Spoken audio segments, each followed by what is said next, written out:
TT company limited makes digital watches. जो TT company है वो डिजिटल वॉच बनाती है।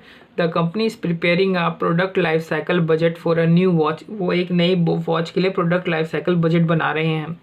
Development on the new watch is to start shortly. और जो न्यू वॉच की जो डेवलपमेंट है वो जल्दी ही स्टार्ट हो जाएगी। Estimates for the new watch are as under. तो कुछ ये एस्टिमेट्स दे रखे हैं कि जो लाइफ साइकिल में जो टोटल यूनिट्स बनेगी वो 2,40,000 यूनिट बनेगी। और हर यूनिट की कॉस्ट कितनी होगी, सेलिंग प्राइस 500 रुपया होगी। R&D में लगेगा 80 लाख रुपया। फिर द मैन्युफैक्चरिंग कॉस्ट लिखा है variable cost per watch 120। Variable cost per batch यानी एक बैच में जो वेरिएबल कॉस्ट है वो लगेगी 4,000 रुपये। और एक बैच में होंगे कितने पीस, 300 पीस।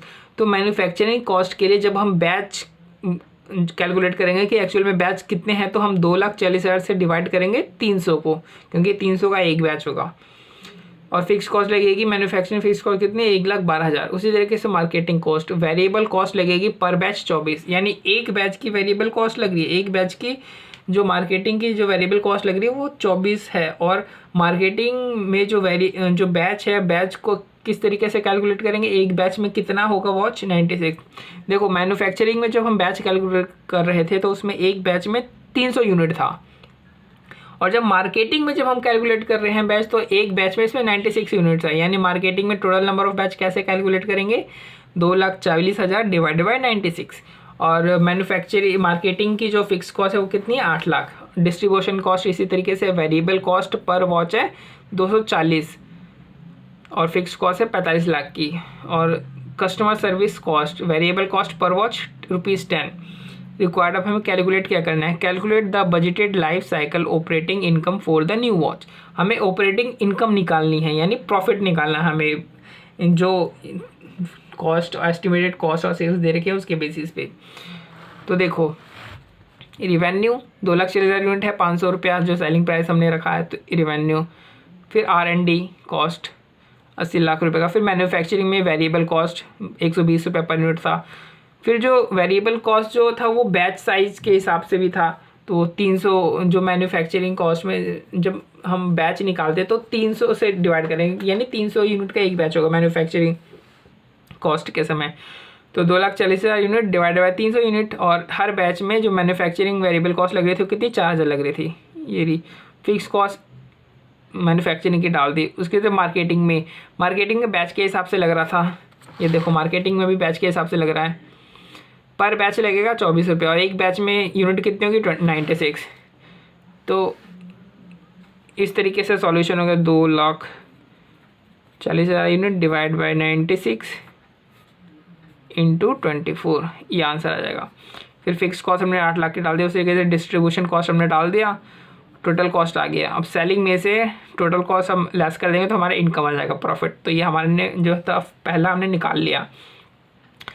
फिर लिखा है compute percentage of budgeted total product life cycle cost incurred till the R&D and design stage.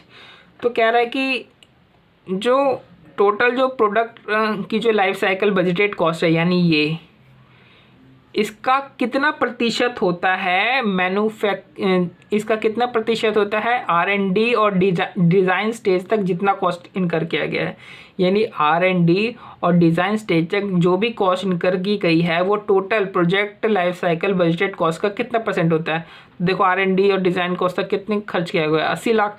तो इसको आप इसका प्रतिशत निकालोगे, यानी 80 लाख डिवाइड बाय 1,615,60,000 इंटू 100 कर दोगे तो कितना का, कुछ ये बता रखा है यहाँ पे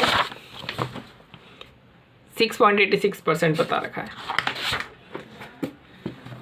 फिर हमसे पूछा advise the strategies to be adopted by TT company limited to develop a new watch. तो जो टीटी कंपनी लिमिटेड है उसको अगर कोई नया वॉच डेवलप करना है तो उसको कौन सी स्ट्रेटजी अडॉप्ट करनी चाहिए, ये पूछा है हमसे।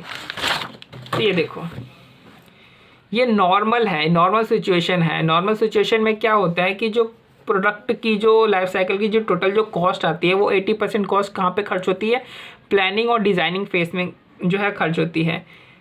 ऐसा जो है थ्योरेटिकल ये बात है, ठीक है, थ्योरेटिकल ये बता रखा है। लेकिन एक्चुअल में क्या होता है, जो मेजोरिटी कॉस्ट है वो कहाँ खर्च होती है, वो मैन्युफैक्चरिंग स्टेज पर खर्च होती है ना। तो बट बात ये है कि जो पैटर्न है कि कॉस्ट कमिटमेंट और इनकरेंस का जो पैटर्न है वो मतलब इंडस्ट्री टू इंडस्ट्री डिफरेंट करता है भाई। कहीं पे मैन्युफैक्चरिंग में ज़्यादा कॉस्ट खर्च हो जाती है, कहीं पे मेजोरिटी, तो कहीं पे प्लानिंग और डिज़ाइनिंग में मेजोरिटी कॉस्ट खर्च हो जाती है। वो अलग अलग इंडस्ट्री के ऊपर बेस करता है।